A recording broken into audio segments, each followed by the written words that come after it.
ഇന്ന് നമുക്ക് ഒരു റൗണ്ട് ഷേപ്പിലുള്ള കേക്കിനെ എങ്ങനെയാണ് ഹാർട്ട് ഷേപ്പിലേക്ക് മാറ്റുന്നതെന്ന് നോക്കിയാലോ. അതിനായിട്ടൊരു കേക്ക് ബോർഡിലേക്ക് ഞാൻ ഫസ്റ്റ് ലെയർ വെച്ച് കൊടുക്കുന്നുണ്ട്. വെറ്റ് ചെയ്തതിന് ശേഷം നമുക്ക് കുറച്ച് ക്രീം അപ്ലൈ ചെയ്ത് കൊടുക്കാം. അതിലേക്ക് വൈറ്റ് ചോക്ലേറ്റ് ഗ്രേറ്റ് ചെയ്തതും ചെറീസ് കട്ട് ചെയ്തതും കൂടി ഇട്ട് കൊടുക്കുന്നുണ്ട്.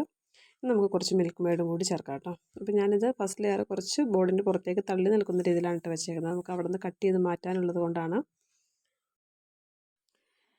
ഇനി നമുക്ക് സെക്കൻഡ് ലെയർ വെച്ച് കൊടുക്കാം. വീണ്ടും ഷുഗർ സിറപ്പ് കൊണ്ട് വെറ്റ് ചെയ്ത് കൊടുക്കാം. അതിലേക്ക് ക്രീം അപ്ലൈ ചെയ്ത് കൊടുക്കാം. ഫസ്റ്റ് ലെയർ ചെയ്തതുപോലെ തന്നെ ചോക്ലേറ്റ് ഗ്രേറ്റ് ചെയ്തതും ചെറീസും മിൽക്ക് മെയ്ഡും ചേർത്ത് കൊടുക്കുന്നുണ്ട്. അതിനുശേഷം നമുക്ക് ലാസ്റ്റ് ലെയർ വെച്ച് കൊടുക്കാം. ഷുഗർ സിറപ്പ് കൊണ്ടൊന്ന് വെറ്റ് ചെയ്തതിന് ശേഷം നമുക്ക് കുറച്ച് ക്രീം അപ്ലൈ ചെയ്തിട്ട് ക്രം കോട്ട് ചെയ്തിട്ട് നമുക്ക് ഫ്രിഡ്ജിലിട്ട് വെച്ച് കൊടുക്കാം കേട്ടോ. അപ്പോൾ ഞാനിത് ഓവർ നൈറ്റ് വെച്ചിട്ടാണ് പിന്നെ കട്ട് ചെയ്യുന്നത്. അപ്പം നമ്മൾ പിറ്റേ ദിവസം കേക്ക് പുറത്തെടുത്തിട്ട് ഇതുപോലെ ഒന്ന് സെൻറ്ററിൽ കൂടി ഒന്ന് പ്ലസ് പോലെ മാർക്ക് ചെയ്യുന്നുണ്ട് കേട്ടോ. എന്നിട്ട് അതിൻ്റെ അരികിലായിട്ട് നമ്മളിങ്ങനെ 2 പീസ് കട്ട് ചെയ്തെടുക്കുന്നുണ്ട്. ഇനി ആ കട്ട് ചെയ്ത പീസ് ആ റൗണ്ടായിട്ടിരിക്കുന്ന ഭാഗത്തേക്ക് നമ്മൾ ഒന്ന് വെച്ച് കൊടുക്കുകയാണ് കേട്ടോ. അപ്പോൾ അതിൻ്റെ ഇടയ്ക്ക് കുറച്ച് ക്രീമും കൂടി അപ്ലൈ ചെയ്താൽ കുറച്ച് അതൊന്ന് ഒട്ടിയിരിക്കാനായിട്ട് എളുപ്പമാകും കേട്ടോ. അപ്പോൾ ഞാനത് വിട്ടുപോയി. എന്നാലും കുഴപ്പമില്ല, നമുക്ക് ആ ക്രീം വെച്ചിട്ട് തന്നെ നമുക്ക് ആ പാലറ്റ് നൈഫും കൊണ്ട് ഒന്ന് ജസ്റ്റ് ഒന്ന് പ്രസ് ചെയ്ത് അങ്ങ് കൊടുത്താൽ മതിയേ.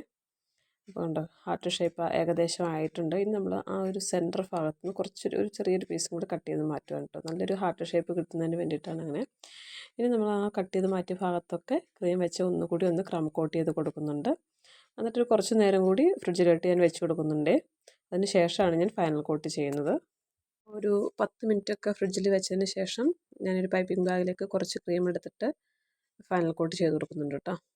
അപ്പോൾ നമ്മൾ ഹാർട്ട് ഷേപ്പ് കേക്ക് സ്ക്വയർ കേക്കൊക്കെ ചെയ്യുമ്പം പൈപ്പിംഗ് ബാഗിൽ ക്രീം എടുത്തിട്ട് ചെയ്യുകയാണ് കേട്ടോ കുറച്ചും കൂടി എളുപ്പം.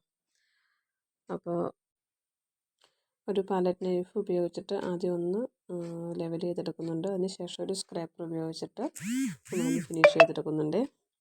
അപ്പോൾ ഇത്രയേ ഉള്ളൂ കേട്ടോ ഇന്നത്തെ വീഡിയോ. ഇതിൻ്റെ ഡെക്കറേഷൻ വീഡിയോ ഓൾറെഡി ഞാൻ പോസ്റ്റ് ചെയ്തിട്ടുണ്ട്. കാണാത്തവരുണ്ടെങ്കിൽ ഒന്ന് കാണണേ.